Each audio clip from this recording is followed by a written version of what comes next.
Hello, हाय, नमस्ते. तुम्हाला सगळ्यांना गुढीपाडव्याच्या आणि नूतन वर्षाच्या आम्हा दोघांकडून खूप खूप शुभेच्छा.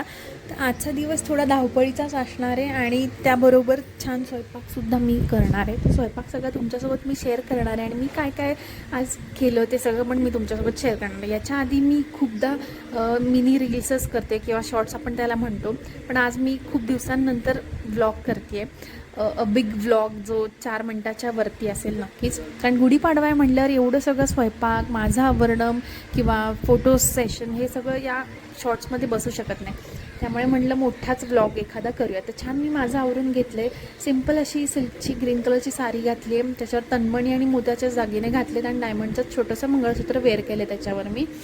आणि नैवेद्य करून घेतला आहे जो की गुढीला लागतो. कडीलिंब, गूळ आणि जिरं असं वाटून तो नैवेद्य आपण करतो. तो खावा सगळ्यांनी आणि वर्षभर त्याच्यामुळे आजारपण कमी येतात असं म्हणतात. त्यामुळे सगळ्यांनी खाल्ला. डुगूला पण मी तो दिला आहे. कसं बसं तिने तो खाल्ला. त्याच्यानंतर मी इथे बासुंदीची तयारी करते. बासुंदीसाठी ड्रायफ्रूट सगळे चिरून घेतले, ते सगळे तुपात छान परतून कुरकुरीत बाहेर काढून घेतलेत. इथे मी खवा सगळा घातला आहे तुपामध्ये. छान तो परतून घेणार आहे मी, म्हणजे त्याला छान तूप सुटेल आणि तो झाकण मारून ठेवला आहे. तोपर्यंत इथे मी बटाट्याच्या भाजीची तयारी करते. मिरच्या घेतल्या आहेत, कोथिंबीर घेतली, लसूण घेतला आहे आणि थोडंसं आल्याचा तुकडा. असं सगळं मी छान ग्राइंड करून घेणार आहे, बारीक पेस्ट करणार आहे. आणि लसूण वाटलंसं तुम्हाला अजून तुम्ही घालू शकता वरून जर तुम्हाला आवडत असेल तर. छान तूप सुटलं आहे बघा खव्याला. त्याच्यानंतर मी त्याच्यात दूध घातलं आहे आणि ढवळून घेणारे, ड्रायफ्रूट्स घालणारे आणि साखर घालून घेतले आणि मी त्याला छोट्या गॅसवरती उकळायला ठेवणार आहे. म्हणजे एका साईडला माझ्या पोळ्या चपात्या होतोपर्यंत ते छान उकळी येईल.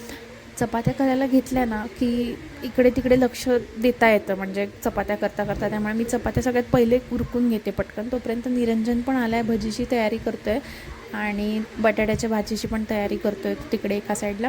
भजी त्याची फार छान होते, म्हणजे भजीत तो धणे ठेचून घालतो, म्हणजे ते धणे दातात जसे येतात तशी तशी त्याची टेस्ट अजून एन्हान्स होते. आणि ओवा पण आपण म्हणतो तो हातावर छान कुस्करून त्याच्यात घालतो. भजी त्याच्यासारखी कोणीच करू शकत नाही आमच्या घरात, खूप छान करतो तो. भजीचं पीठ मी कालवलं आहे. मिरचीचं जे वाटण होतं बटाट्याच्या भाजीचं त्याच्यातच पाणी छान निपटून पुसून त्याच्यात घातलं, म्हणजे ते वेस्ट नको व्हायला. भजी मी सोडली. इथे तळायचं एक टेक्निक आहे त्याची, मी ती तुम्हाला सांगते. एकदा तो एक घाणा तळून बाजूला काढतो, त्याला हवा लागून देतो आणि त्याच्यानंतर परत एकदा ती तळून घेतो थोडीशी हवा लागल्यावर, म्हणजे ती क्रिस्पी होते. ती बघताय तुम्ही आता. तो बाजूला काढून घेईल आणि मग परत एकदा फ्राय करेल. परत एकदा मी एक घाणा टाकला आहे भजीचा. असं 3 वेळा घाणा झाला. थोडंसंच पीठ केलं होतं. बटाट्याची भाजी पण माझी झाली आहे करून. वेळ न घालवता मी नैवेद्य काढायला घेणार आहे, कारण 12 वाजायच्या आत दुपारी नैवेद्य दाखवायला लागतो गुढीला. तसा सकाळी दाखवला होता खोबरं आणि गूळ, जो बेसिक नैवेद्य असतो तो.